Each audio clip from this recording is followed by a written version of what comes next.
순자 씨, 제발 도와주세요. 회장이 죽음을 앞두고 떨리는 손으로 무언가를 적기 시작했다. 상속 재산, 숨겨진 아들에게 돌아갈 것. 순자가 쪽지를 읽는 순간 온몸이 떨렸다. 오늘 영상 보시기 전에 구독과 좋아요 꼭 눌러주세요. 그러면 여러분들께 행운이 찾아갈 겁니다. 서울 청담동 한복판에 자리 잡은 거대한 저택은 마치 중세의 요새처럼 높은 담장과 철문으로 둘러싸여 있었습니다. 이른 새벽 5시, 아직 세상이 잠들어 있을 시간이었지만 저택 안은 묘한 긴장감이 감돌고 있었습니다.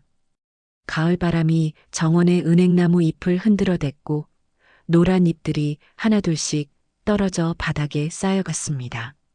3층 안방에서는 68세 간병인 정순자가 조심스럽게 발걸음을 옮기고 있었습니다. 그녀의 손에는 따끈한 미음이 담긴 그릇이 들려 있었고 얼굴에는 30년 넘게 이 집에서 일해온 세월의 흔적이 깊게 새겨져 있었습니다. 하지만 그 눈빛만은 여전히 따뜻하고 자상했습니다. 회장님, 미음 드실 시간입니다.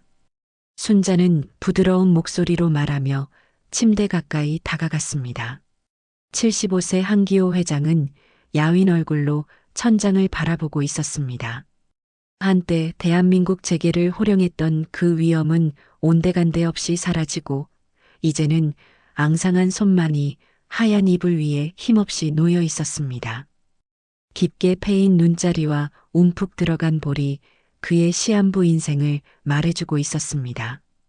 순자 씨, 회장의 목소리는 가을바람에 스치는 마른 낙엽처럼 가늘고 떨렸습니다. 또 이렇게 수고를 끼쳐드리는군요. 무슨 말씀을 그렇게 하세요. 이게 제 일인데요.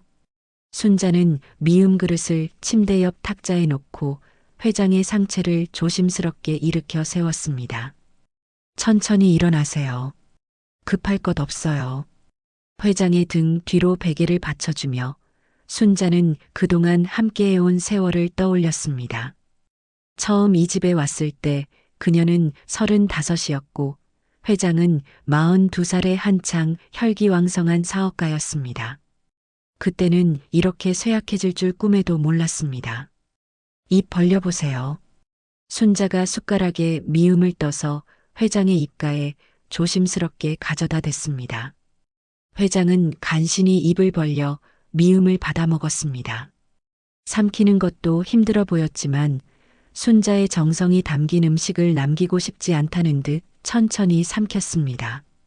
맛이 어떠세요? 좀 더 간을 맞춰드릴까요? 아니요. 이대로도 충분히 좋습니다. 회장의 눈빛이 순자를 바라봤습니다. 그 눈에는 말로 표현할 수 없는 복잡한 감정이 어려 있었습니다. 감사함과 미안함, 그리고 무언가 더 깊은 것이 섞여 있었습니다. 평생 돈과 권력을 쫓아 살아온 남자의 눈빛치고는 너무나 허전하고 쓸쓸해 보였습니다. 그 시각 저택의 1층 거실에서는 회장의 장남 한철수가 형제들과 낮은 목소리로 대화를 나누고 있었습니다. 거실은 최고급 가구들로 꾸며져 있었지만 형제들의 표정은 침울했습니다. 아니, 정확히 말하면 슬픔이라기보다는 무언가를 계산하는 듯한 차가운 기색이 더 짙었습니다. 아버지 상태가 정말 어떠대? 둘째 한철민이 커피잔을 손에 쥐고 물었습니다. 그의 목소리에는 아들로서의 걱정보다는 궁금증이 더 많이 섞여 있었습니다. 의사 말로는 이제 길어야 한 달, 짧으면 며칠 안 남았다고 하더군. 철수의 목소리에는 슬픔보다는 무언가를 계산하는 듯한 차가움이 깔려 있었습니다. 폐에 물이 차고 있고 심장도 많이 약해졌다고 해. 셋째 한철우가 주변을 살피며 더욱 작은 소리로 말했습니다. 그럼 이제 정말로 유산 문제를 진지하게 생각해 봐야겠네. 변호사는 언제 만나기로 했어? 다음 주에 만나기로 했어. 아버지가 미리 작성해 놓은 유언장도 있고 재산 목록도 정리해 놨다고 하더군. 철수는 속으로 중얼거렸습니다. 아버지만 눈 감으시면 이제 모든 게 내 것이 될 거야. 장남인 내가 가장 많이 받을 테고 청담동 이 저택만 해도 시가 800억은 좋게 될 거야. 그리고 강남에 있는 사업체들, 주식, 예금까지 합치면 철민의 눈에 욕망이 번뜩였습니다. 조용히 해. 간병인이 들을지도 몰라. 철우가 계단 쪽을 힐끗 쳐다보며 말했습니다. 형제들의 눈빛에는 부친에 대한 애도보다는 곧 손에 들어올 유산에 대한 욕망이 더 짙게 드리워져 있었습니다. 각자가 계산기를 두드리듯 머릿속으로 재산을 나누고 있었습니다. 30년 넘게 쌓아온 거대한 부의 규모를 생각하면 가슴이 뛰었습니다. 3층에서는 순자가 회장의 이마에 찬 수건을 새 것으로 갈아주고 있었습니다. 회장의 숨소리가 점점 더 거칠어지고 있었고 이마에는 식은 땀이 맺혀 있었습니다. 저분은 평생 돈만 쫓아 살았지만 눈빛은 늘 허전했지. 순자는 속으로 생각했습니다. 가족들도 저분을 진심으로 사랑하는 게 아니라 재산만 노리고 있는 게 뻔히 보이는데 이런 말년이 얼마나 외로울까. 마지막만큼은 편안하게 보내드려야 할 텐데. 창밖으로는 서울의 화려한 야경이 펼쳐져 있었습니다. 한강이 굽이치고 수많은 빌딩들의 불빛이 마치 보석처럼 반짝이고 있었습니다. 하지만 이 저택 안의 분위기는 그 화려함과는 정반대로 차갑고 어두웠습니다. 순자 씨, 회장이 힘겹게 입을 열었습니다. 제가 죽으면 이 집은 어떻게 될까요? 그런 불길한 말씀 마세요. 아직 충분히 더 오래 사실 수 있어요. 순자가 회장의 마른 손을 두 손으로 감싸며 따뜻하게 말했습니다. 병원에서도 꾸준히 치료받으시고 제가 옆에서 잘 돌봐드릴 테니까요. 하지만 회장의 눈에는 이미 체념과 함께 무언가 단단한 결심이 서린 듯한 빛이 어려 있었습니다. 그는 순자의 손을 꼭 잡았습니다. 그 손길에는 평생 쌓아온 모든 것을 놓아야 한다는 서글픔과 동시에 아직 해결하지 못한 무언가에 대한 간절함이 담겨 있었습니다. 저택 밖으로는 깊은 밤이 흘러가고 있었고 정원의 분수에서는 물소리만이 고요히 울려 퍼지고 있었습니다. 모든 것이 평온해 보였지만 이 고요함은 태풍이 몰아치기 전의 정적과도 같았습니다. 아무도 예상하지 못한 엄청난 비밀들이 곧 이 가문을 뒤흔들어 놓을 것이라는 걸 그 누구도 알지 못했습니다. 새벽 6시 저택 전체가 깊은 정적에 잠겨 있을 때였습니다. 3층 안방에서는 한기호 회장이 갑작스럽게 눈을 번쩍 떴습니다. 가쁜 숨을 몰아쉬며 주변을 둘러보던 그는 침대 옆에서 졸고 있던 순자를 발견했습니다. 순자 씨, 순자 씨. 회장의 목소리는 간신히 들릴 정도로 작았지만 간절함이 묻어났습니다. 순자는 작은 소리에도 즉시 잠에서 깼습니다. 30년 넘게 간병일을 해온 그녀의 몸은 이미 환자의 미세한 변화에도 반응하도록 길들여져 있었습니다. 네, 회장님. 어디 아프신가요? 물 드릴까요? 순자가 황급히 일어나며 회장의 이마에 손을 올렸습니다. 체온은 정상이었지만 식은땀이 비오듯 흘러내리고 있었습니다. 아니요. 그게 아니라 회장은 힘겹게 상체를 일으키려 했습니다. 제발 도와주세요. 서랍에서 순자는 즉시 침대 옆 서랍을 열었습니다. 안에는 각종 약품들과 안경, 그리고 낡은 수첩 하나가 들어 있었습니다. 회장이 떨리는 손가락으로 수첩을 가리켰습니다. 그 수첩, 마지막 페이지. 순자가 수첩을 꺼내어 마지막 페이지를 펼쳤습니다.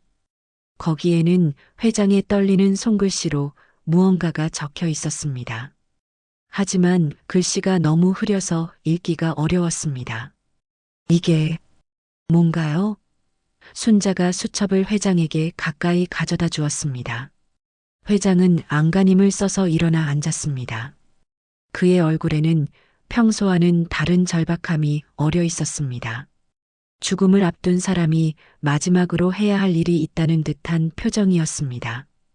순자 씨, 펜을 주세요. 새로 써야겠어요. 순자가 서랍에서 펜을 꺼내 건네주자 회장은 떨리는 손으로 새하얀 종이 한 장을 찢어냈습니다.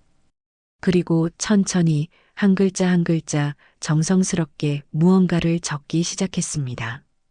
펜을 쥔 회장의 손이 심하게 떨렸습니다.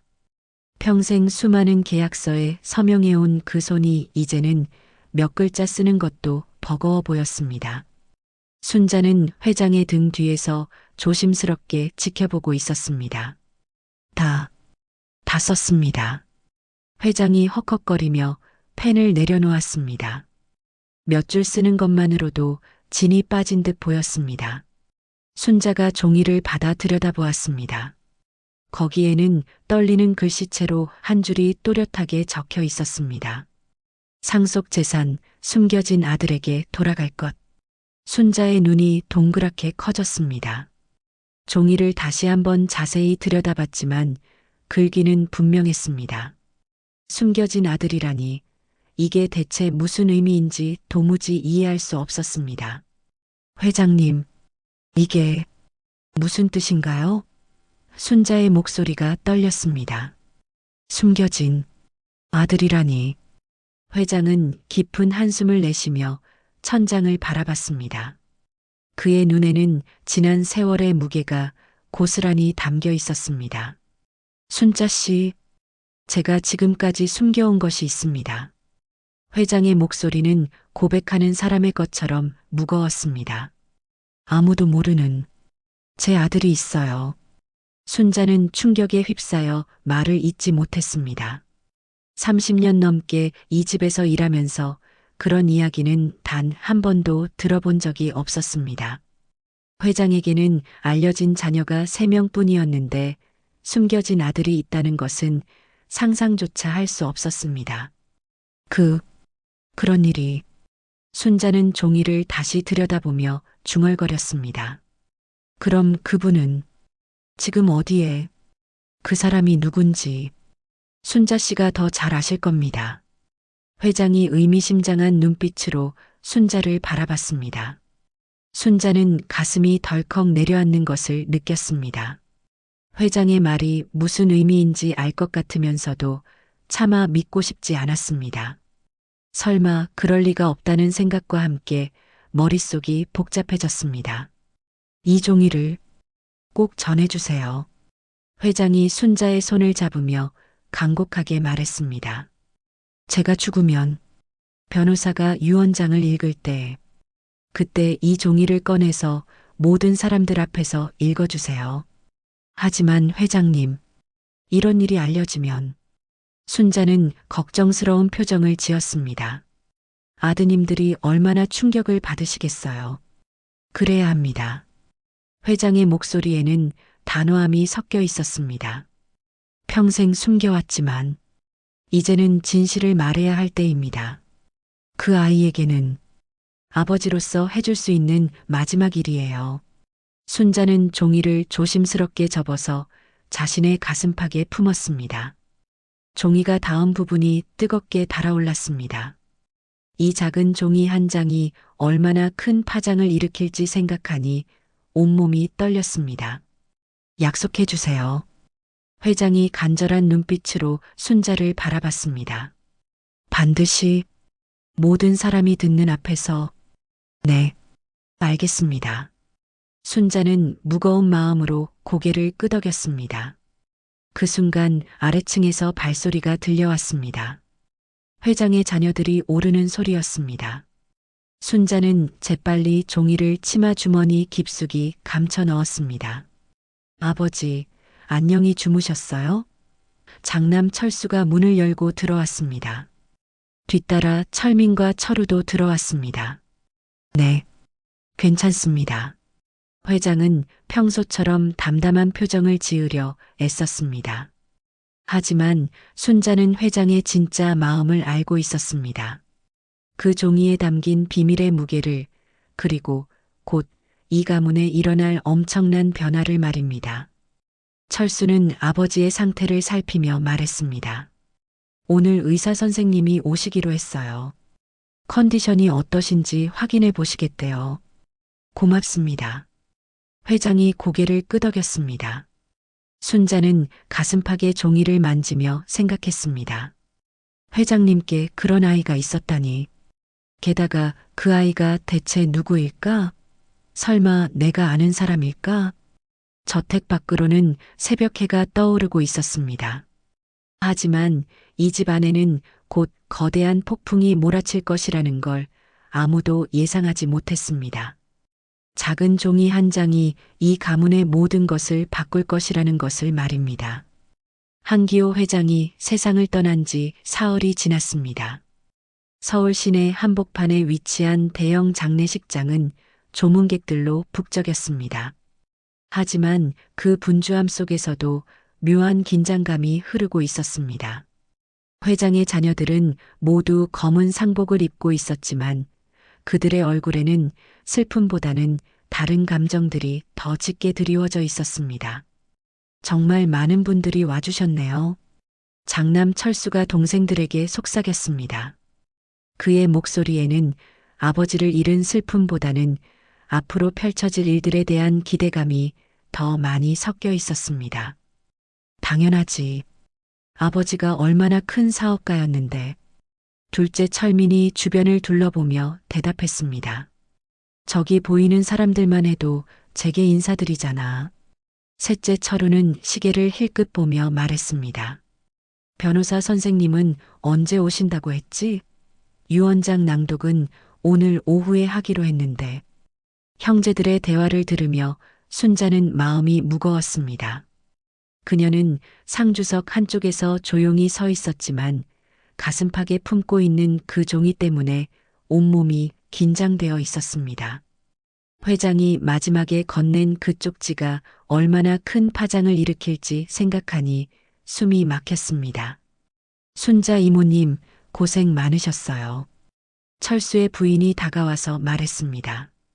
아버님 마지막까지 잘 돌봐주셔서 감사해요. 아니에요. 당연한 일을 했을 뿐입니다. 순자가 고개를 숙이며 대답했습니다. 하지만 그녀의 마음속에는 복잡한 감정들이 소용돌이치고 있었습니다. 오후 2시 드디어 변호사가 도착했습니다. 60대 중반의 남성으로 30년 넘게 한기호 회장의 법적 업무를 담당해온 김 변호사였습니다. 그는 검은 서류 가방을 들고 장례식장 안쪽의 별실로 들어갔습니다. 자, 그럼 이제 고인의 유언장을 낭독하겠습니다. 김 변호사가 엄숙한 표정으로 말했습니다. 가족 여러분들께서는 모두 앉아주시기 바랍니다. 철수, 철민, 철우와 그들의 가족들이 모두 의자에 앉았습니다. 순자도 뒤쪽 한 구석에 자리를 잡았습니다. 모든 사람들의 시선이 변호사에게 집중되었습니다. 김 변호사가 유언장을 펼치고 읽기 시작했습니다. 본인 한기호는 정신이 온전한 상태에서 다음과 같이 유언합니다. 방안이 숨막히는 정적에 휩싸였습니다. 형제들은 숨소리조차 내지 않으며 변호사의 입술을 주시했습니다. 첫째, 청담동 본저택은 장남 한철수에게 상속합니다. 철수의 얼굴에 안도의 빛이 스쳤습니다. 둘째, 강남구 소재 사업체 지분의 40%는 둘째 한철민에게 상속합니다. 철민이 만족스럽게 고개를 끄덕였습니다. 셋째, 나머지 부동산과 예금의 30%는 셋째 한철우에게 상속합니다. 철우도 미소를 지었습니다. 예상했던 대로 재산이 분배되고 있었습니다. 그리고 나머지 모든 재산은 변호사가 잠시 말을 멈췄습니다. 자녀들에게 균등 분배합니다. 역시 그렇게 되는군요. 철수가 속으로 중얼거렸습니다. 이제 정말로 모든 게 우리 것이구나. 형제들은 서로 눈빛을 교환하며 만족스러워했습니다. 그들이 계산해온 대로 재산이 분배된 것이었습니다. 하지만 순자는 가슴팍에 쪽지를 만지며 깊은 한숨을 내쉬었습니다. 유언장 낭독이 끝났습니다. 김 변호사가 서류를 정리하며 말했습니다. 혹시 다른 질문이나 이의가 있으시면. 바로 그때였습니다. 순자가 떨리는 목소리로 입을 열었습니다. 잠깐만요. 순자의 목소리가 조용한 방 안에 울려 퍼졌습니다. 회장님께서 마지막에 남긴 말씀이 있습니다. 모든 사람들의 시선이 순자에게 집중되었습니다. 형제들은 의아한 표정을 지었습니다. 무슨 말씀인가요? 철수가 미간을 찌푸리며 물었습니다. 순자는 천천히 일어나서 가슴팍에서 그 종이를 꺼냈습니다. 손이 심하게 떨렸지만 회장과의 약속을 지켜야 한다는 마음으로 용기를 냈습니다. 회장님께서 돌아가시기 전날 직접 쓰신 글이 있습니다. 순자가 종이를 펼치며 말했습니다.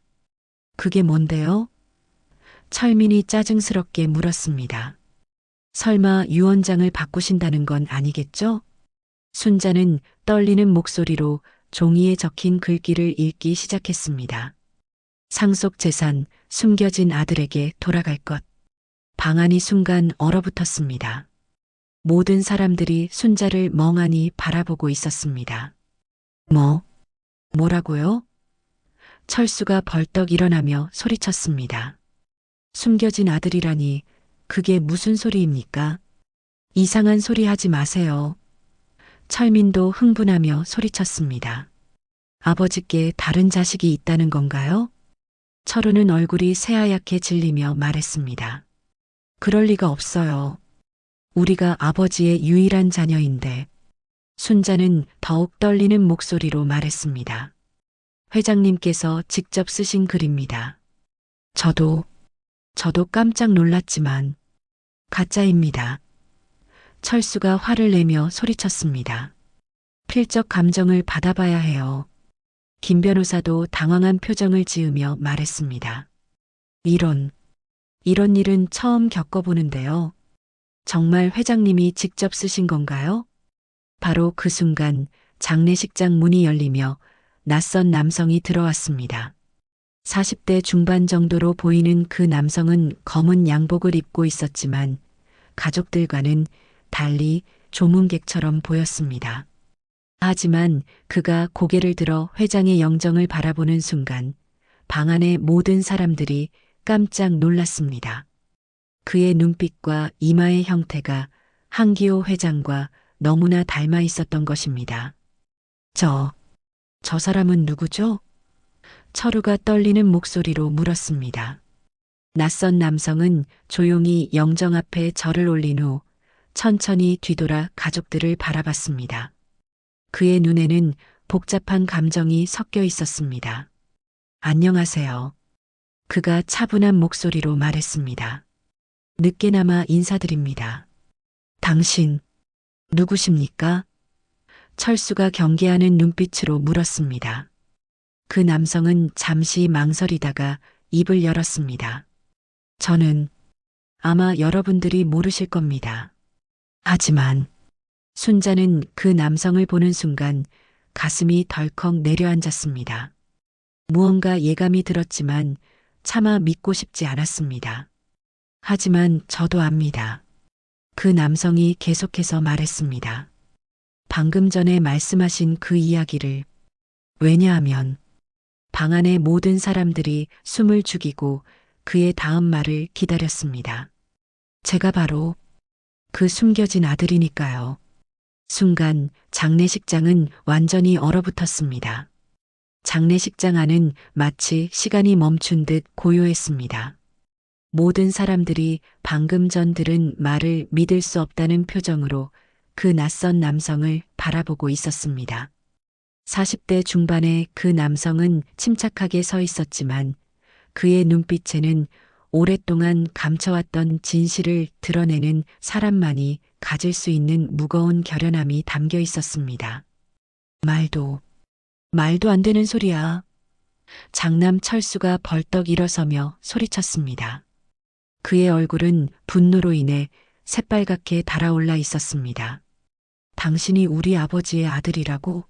지금 무슨 헛소리를 하는 거예요? 진정하세요, 형님. 둘째 철민이 철수의 팔을 잡으며 말했습니다. 하지만 그의 목소리도 떨리고 있었습니다. 일단 그 사람 말을 들어봅시다. 셋째 철우는 창백한 얼굴로 그 남성을 위아래로 훑어보고 있었습니다. 아무리 봐도 부인할 수 없을 정도로 아버지와 닮은 구석이 있었습니다. 특히 눈매와 코의 형태, 그리고 말할 때의 표정까지도 한기호 회장과 흡사했습니다. 당신, 정말로 우리 아버지. 철우가 떨리는 목소리로 물었습니다. 그 남성은 고개를 끄덕였습니다. 네, 맞습니다. 제 이름은 박민수입니다. 한기호 회장님의 아들입니다. 김 변호사가 당황한 표정으로 안경을 벗었다 다시 썼습니다. 이런 일은 정말 처음입니다. 30년 낸게 회장님의 법적 업무를 담당했지만 이런 이야기는 들어본 적이 없는데 순자는 박민수를 바라보며 가슴이 쿵쾅거렸습니다. 뭔가 낯익은 느낌이 들었지만 정확히 어디서 본 것 같은지는 기억나지 않았습니다. 하지만 회장이 마지막에 했던 말이 떠올랐습니다. 그 사람이 누군지 순자 씨가 더 잘 아실 겁니다. 증거를 보여주세요.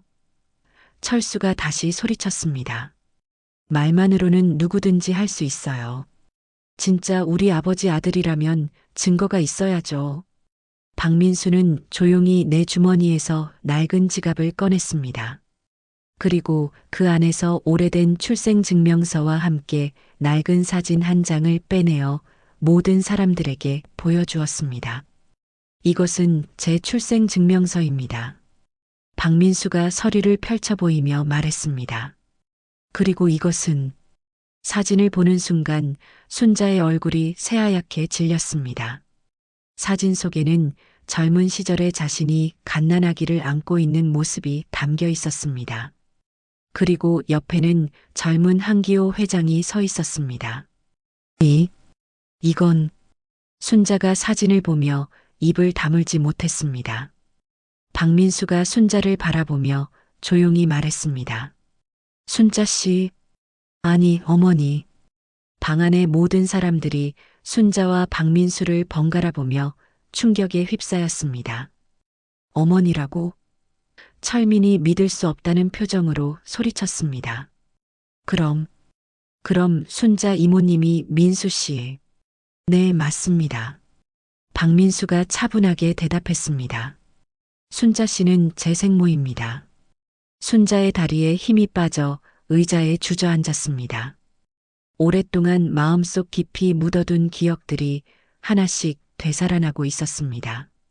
하지만 어머니는 저를 모르실 겁니다. 박민수가 슬픈 미소를 지으며 말했습니다. 저를 낳자마자 고아원에 맡기셨으니까요. 순자가 떨리는 목소리로 말하기 시작했습니다. 45년 전, 제가 20살 때였어요. 모든 사람들이 숨을 죽이고 순자의 고백을 들었습니다. 회장님은 그때 30살이셨고 사업을 막 시작하시던 때였죠. 저는 회장님 댁에서 가사 도우미로 일하고 있었어요. 순자의 눈에 눈물이 고였습니다. 저희는 사랑했어요. 그래서 철수가 떨리는 목소리로 물었습니다. 네. 그래서 민수가 생겼어요. 순자가 고백했습니다. 하지만 신분의 차이가 너무 컸어요. 회장님은 이미 약혼자가 있으셨고 저는 그냥 가난한 시골 처녀였거든요. 박민수가 어머니 곁으로 다가가서 그녀의 어깨에 손을 올렸습니다. 어머니가 저를 고아원에 맡기신 이유를 이제야 알겠어요. 미안해. 정말 미안해. 순자가 흐느끼기 시작했습니다. 어머니가 너를 지킬 수 없었어. 회장님의 가정을 파괴할 수도 없었고, 김 변호사가 출생증명서를 자세히 살펴보며 말했습니다. 출생증명서에 따르면 어머니는 정순자 씨, 아버지는 공란으로 되어 있네요. 회장님께서 직접 인정하지 않으셨거든요. 박민수가 설명했습니다. 하지만 비밀리에 저를 돌봐주셨어요. 순자가 놀라며 물었습니다. 회장님이 너를? 네. 사랑의 집 고아원에서 자랐는데 회장님께서 익명으로 후원을 해주셨어요. 박민수가 또 다른 서류들을 꺼내며 말했습니다. 학비, 생활비, 심지어 대학교 등록금까지 모든 것을 지원해 주셨죠. 순자는 더욱 놀랐습니다. 그래서 회장님이 가끔 고아원에 후원금을 보내달라고 하셨던 거구나. 어머니가 그 일을 도와주셨던 걸로 알고 있어요. 박민수가 말했습니다. 물론 어머니는 그것이 저를 위한 것인 줄 모르셨겠지만요. 철우가 갑자기 깨달은 듯 말했습니다. 그럼 아버지가 순자 이모님을 30년 넘게 이 집에서 일하게 하신 이유가 네, 아마도 박민수가 고개를 끄덕였습니다. 저의 어머니를 곁에서 보호하고 싶으셨던 것 같아요. 순자가 박민수의 손을 잡으며 눈물을 흘렸습니다. 민수야, 어머니가 정말 미안해. 너를 버린 게 아니었어. 너를 지킬 수 없어서. 알고 있어요, 어머니. 박민수가 어머니를 안으며 말했습니다. 이제서야 모든 진실을 알게 되었네요. 철수가 벽에 기대며 중얼거렸습니다. 그럼 순자 이모님은 우리의 형수님이 되시는 거죠. 철민이 복잡한 표정으로 말했습니다. 김 변호사가 서류를 정리하며 말했습니다. 어쨌든 정확한 확인을 위해서는 DNA 검사가 필요할 것 같습니다. 그리고 필적 감정도요. 당연히 받겠습니다. 박민수가 단호하게 말했습니다. 모든 검사를 받아서 정확한 진실을 밝히고 싶어요. 순자는 박민수를 바라보며 복잡한 감정에 휩싸였습니다. 45년 만에 만난 아들, 그리고 그동안 몰랐던 회장의 깊은 배려까지 모든 것이 꿈만 같았습니다. 하지만 형제들의 얼굴은 이미 새하얗게 질려 있었습니다. 자신들만의 것이라고 생각했던 거대한 유산이 갑자기 흔들리기 시작한 것입니다. 장례식장 밖으로는 해가 서서히 지고 있었습니다. 하지만 이 가족들에게는 정말 긴 밤이 될 것 같았습니다.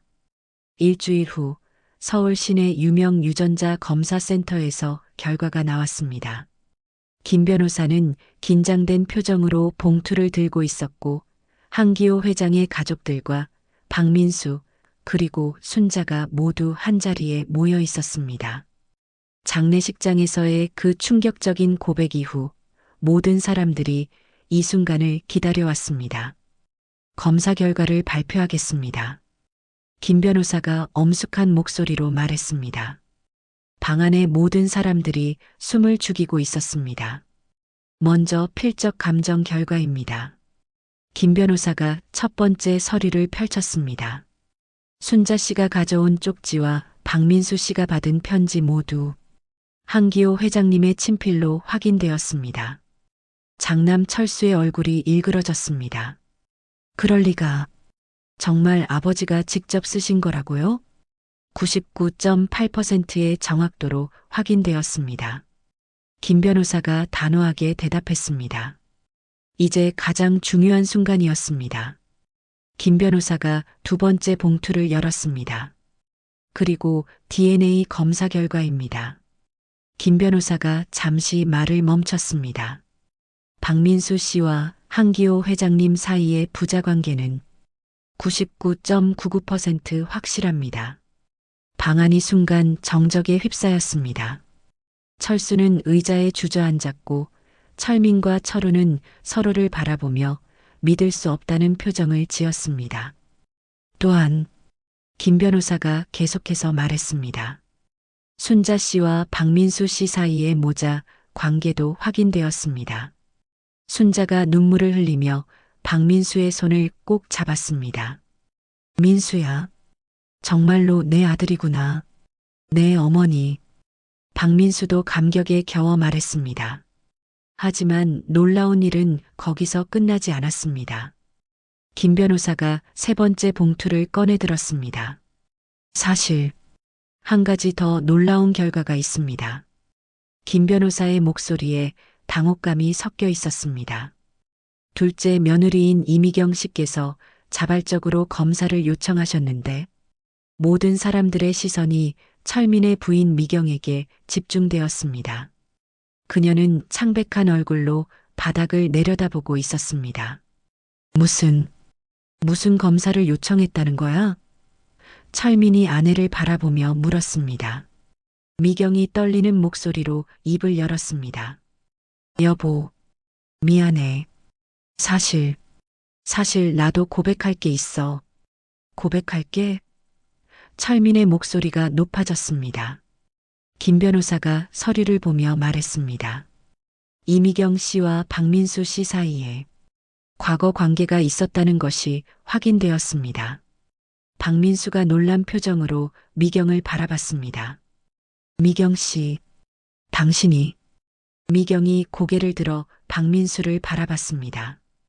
민수 오빠, 정말 오랜만이에요. 철민이 벌떡 일어서며 소리쳤습니다. 뭐라고? 오빠라고? 당신들이 서로 알던 사이였다고? 15년 전, 우리는 연인이었어요. 미경이 눈물을 흘리며 고백했습니다. 하지만 민수 오빠가 갑자기 사라졌어요. 박민수가 괴로운 표정으로 말했습니다. 그때 제가 회장님으로부터 편지를 받았거든요. 미경이와 헤어지라는. 순자가 깜짝 놀라며 물었습니다. 회장님이 왜? 아마도. 박민수가 깊은 한숨을 내쉬며 말했습니다. 저를 보호하려고 하신 것 같아요. 제 정체가 드러날까봐. 미경이 흐느끼며 말했습니다. 민수 오빠가 갑자기 연락을 끊어서 저는 얼마나 상처받았는지 몰라요. 그래서 철민 씨와 결혼했어요. 철민은 충격에 휩싸여 말을 잇지 못했습니다. 자신의 아내가 새로 나타난 이복 형제의 옛 연인이었다니 이런 복잡한 상황을 어떻게 받아들여야 할지 모르겠다는 표정이었습니다. 철수가 화를 내며 소리쳤습니다. 이게 대체 무슨 막장 드라마야? 아버지의 숨겨진 아들이 나타났다가 이제는 우리 며느리와 과거 연인 사이였다고? 그뿐만이 아닙니다. 김 변호사가 또 다른 서류를 꺼내며 말했습니다. 사실 회장님께서는 이 모든 상황을 예상하고 계셨던 것 같습니다. 무슨 말씀이세요? 철우가 물었습니다. 김 변호사가 새로운 유언장을 꺼내 보였습니다. 이것은 회장님께서 사망 한 달 전에 새로 작성하신 유언장입니다. 기존 유언장을 수정하신 거죠. 모든 사람들이 긴장한 표정으로 김 변호사를 바라봤습니다. 새로운 유언장에는 이렇게 적혀 있습니다.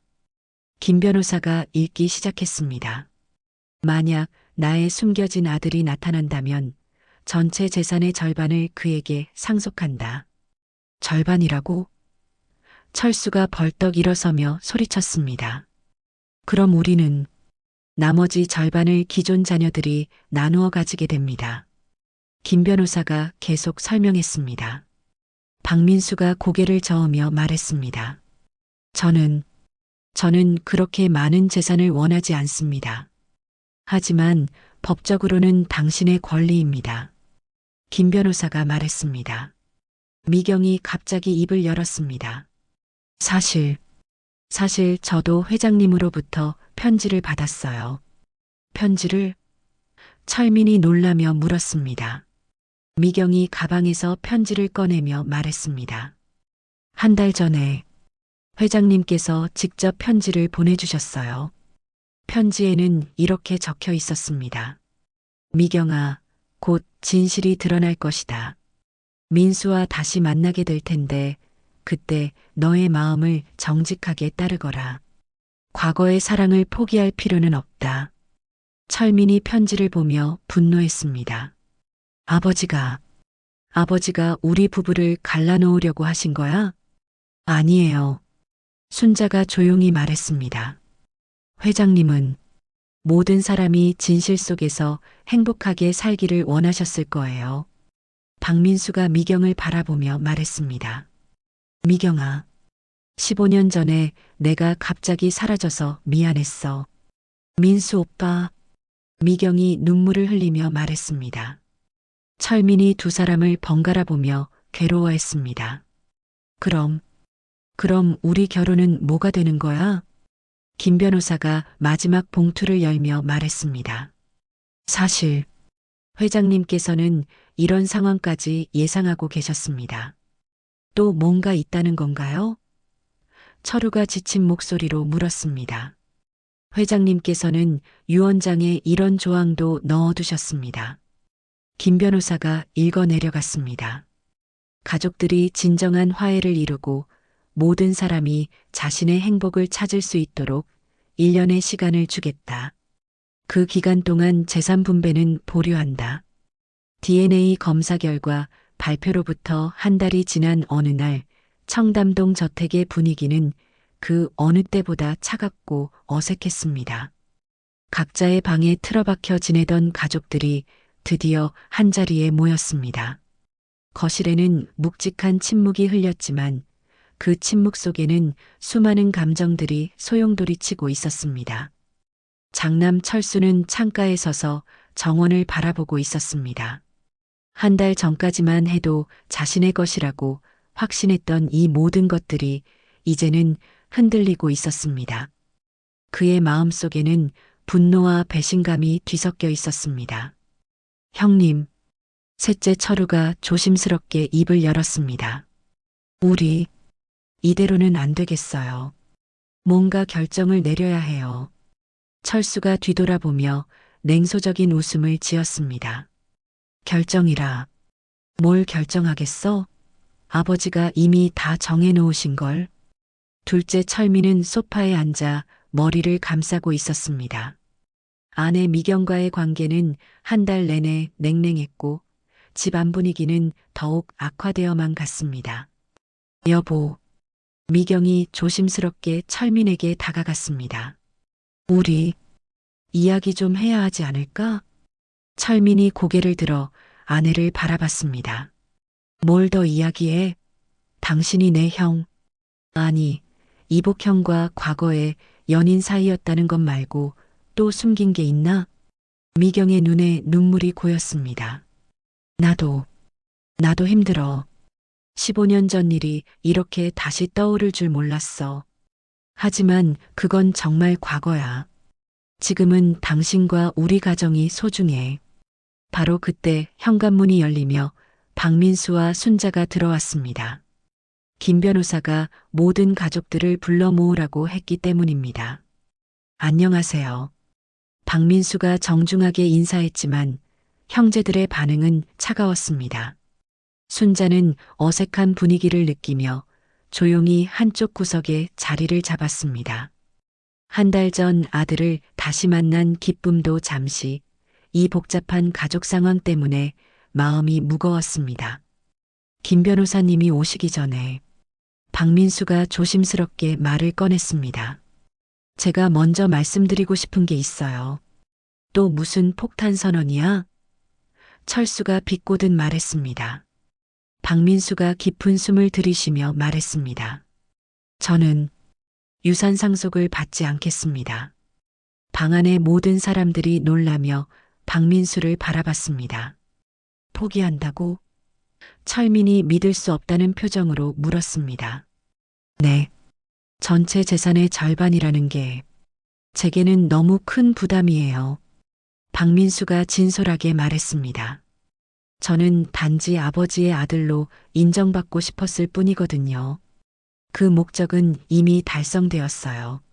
순자가 놀라며 아들을 바라봤습니다. 민수야, 그건 내 권리인데. 어머니, 괜찮아요. 박민수가 어머니의 손을 잡으며 말했습니다. 저는 이미 충분히 받았어요. 어머니를 다시 만난 것만으로도요. 철우가 의외라는 표정으로 말했습니다. 정말 포기하시겠다는 건가요? 다만 박민수가 잠시 망설이다 말했습니다. 과거 일로 인해 이 가족에게 상처를 준 것 같아 죄송합니다. 특히 철민 형님 부부에게. 미경이 고개를 저으며 말했습니다. 아니에요. 과거는 과거일 뿐이에요. 저는 지금 제 가정이 더 소중해요. 철민이 아내의 말을 듣고 조금 안도하는 표정을 지었습니다. 바로 그 순간 현관에서 김 변호사가 들어왔습니다. 하지만 그는 혼자가 아니었습니다. 뒤따라 60대 여성 한 분이 함께 들어왔습니다. 안녕하세요, 여러분. 김 변호사가 인사했습니다. 이분은 사랑의 집 고아원의 원장 선생님이신 박영희 원장님입니다. 박영희 원장이 박민수를 보며 따뜻한 미소를 지었습니다. 민수야, 정말 오랜만이구나. 원장 선생님. 박민수가 감격하며 일어났습니다. 김 변호사가 서류 가방을 열며 말했습니다. 사실 회장님께서 원장님께도 편지를 남겨두셨습니다. 박영희 원장이 편지를 꺼내며 읽기 시작했습니다. 민수가 진실을 알게 되면 나머지 이야기도 들려주어라. 나머지 이야기? 순자가 궁금해하며 물었습니다. 원장이 깊은 한숨을 내쉬며 말하기 시작했습니다. 사실 한기호 회장님께는 다른 비밀이 또 있었어요. 모든 사람들이 긴장하며 원장의 다음 말을 기다렸습니다. 회장님은 평생 순자 씨를 잊지 못하셨어요. 원장이 순자를 바라보며 말했습니다. 민수를 고아원에 맡기신 것도, 순자 씨를 이 집에서 계속 일하게 하신 것도 모두 사랑 때문이었어요. 순자의 눈에 눈물이 고였습니다. 회장님이 저를? 네. 회장님은 제게 자주 말씀하셨어요. 평생의 후회가 순자 씨와 헤어진 것이라고. 원장이 계속 말했습니다. 하지만 이미 결혼을 하신 상태여서 어쩔 수 없었다고 하시더군요. 김 변호사가 또 다른 편지를 꺼내며 말했습니다. 그래서 회장님께서는 마지막 편지를 순자 씨에게도 남겨두셨습니다. 순자가 떨리는 손으로 편지를 받아 읽기 시작했습니다. 순자야, 평생 미안했다. 너와 민수를 지켜주지 못해서 이제라도 우리 가족이 함께 행복하게 살았으면 좋겠다. 박민수가 어머니 곁으로 다가가서 그녀의 어깨를 안았습니다. 어머니, 이제 우리 정말 가족이 되었네요. 하지만 철수는 여전히 의심스러운 표정이었습니다. 좋은 이야기지만 정말 유산을 포기하시겠다는 건가요? 박민수가 고개를 끄덕였습니다. 네. 대신 한 가지 부탁이 있어요. 어머니만은 이 집에서 계속 편안하게 지내시게 해주세요. 박영희 원장이 조용히 말했습니다. 회장님께서는 이런 상황도 예상하고 계셨어요. 그래서 특별한 유언을 남겨두셨죠. 김 변호사가 새로운 봉투를 열며 말했습니다. 만약 민수가 상속을 포기한다면 그 재산으로 사회복지재단을 설립하라고 하셨습니다. 사회복지재단? 철민이 물었습니다. 네. 순자 씨가 이사장을 맡아서 고아원과 양로원을 운영하라고 하셨어요. 김 변호사가 설명했습니다. 순자가 깜짝 놀라며 말했습니다. 제가 이사장을? 박민수가 어머니의 손을 잡으며 말했습니다. 어머니, 이제 정말로 새로운 시작이군요. 철수가 한숨을 내쉬며 말했습니다. 아버지, 정말 마지막까지 우리를 놀라게 하시는군요. 하지만 아직 모든 비밀이 드러난 것은 아니었습니다. 가장 충격적인 진실이 그들을 기다리고 있었습니다. 박민수의 상속 포기 선언과 사회복지재단 설립 계획이 발표된 후 거실의 분위기는 묘하게 숙연해졌습니다.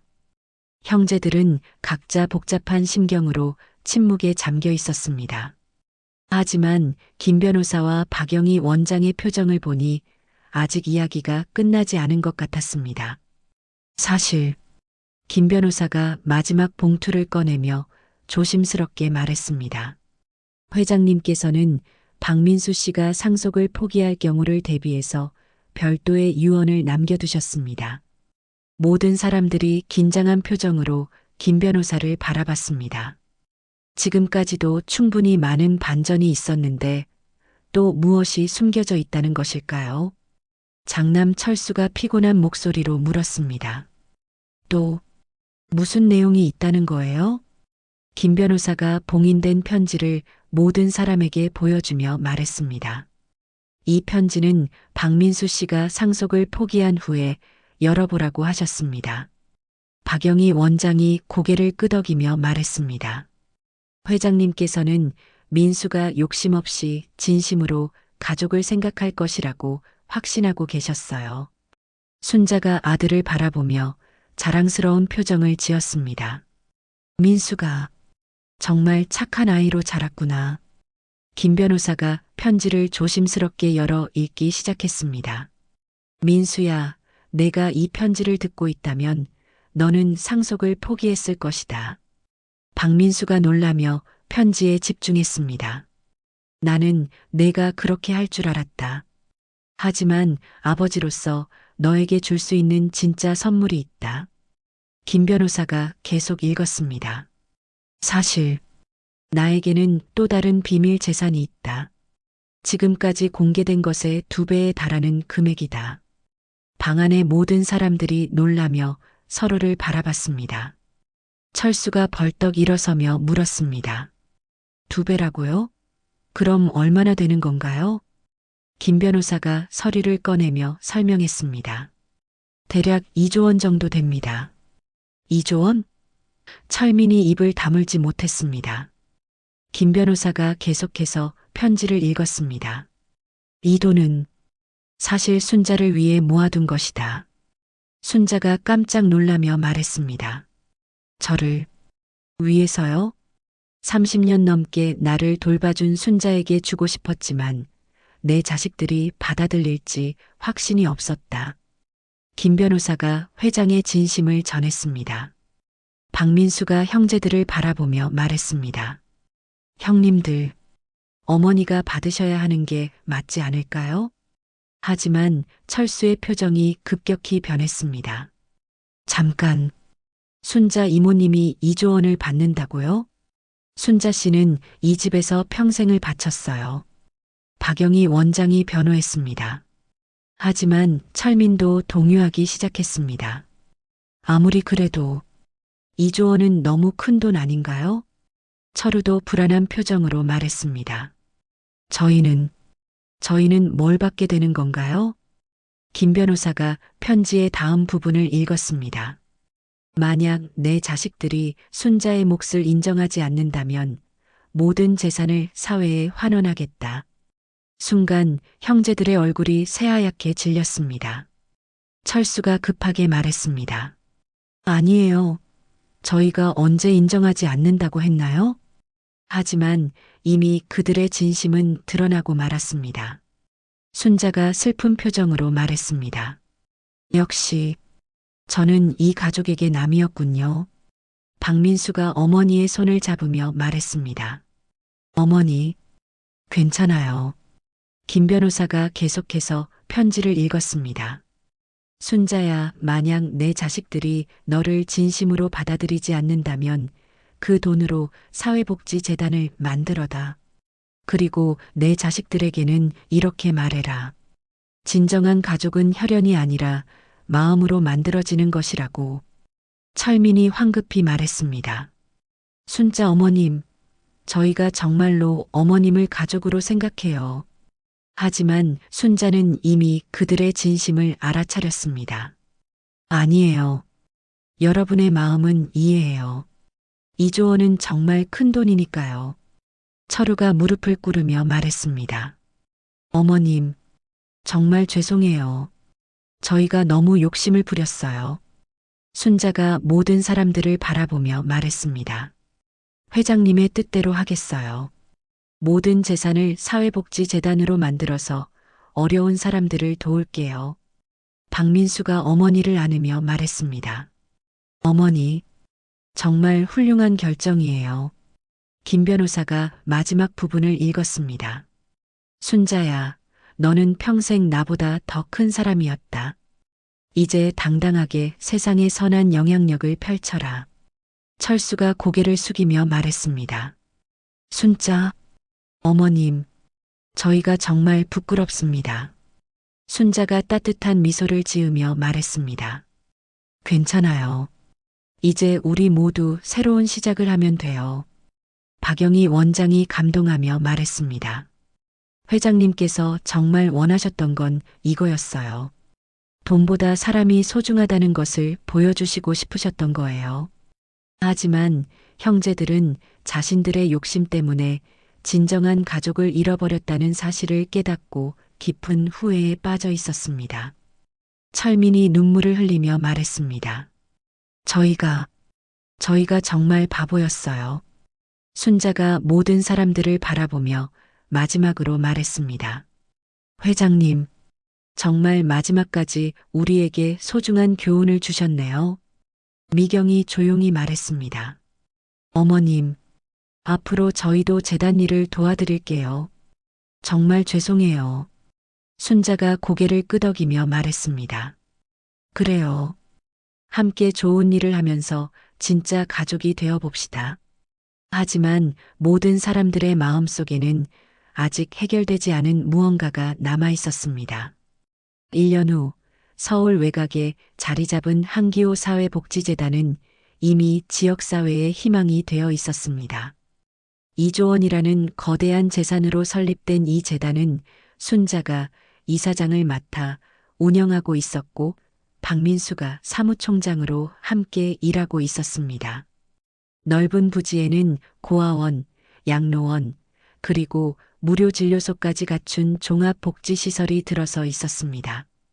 어머니, 오늘 새로 들어온 아이들 적응은 어떤가요? 박민수가 재단 사무실에서 순자에게 물었습니다. 그의 얼굴에는 1년 전과는 다른 평온함과 만족감이 가득했습니다.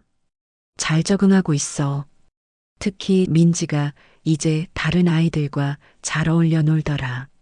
순자가 따뜻한 미소를 지으며 대답했습니다. 그녀의 얼굴에도 진정한 행복이 깃들어 있었습니다.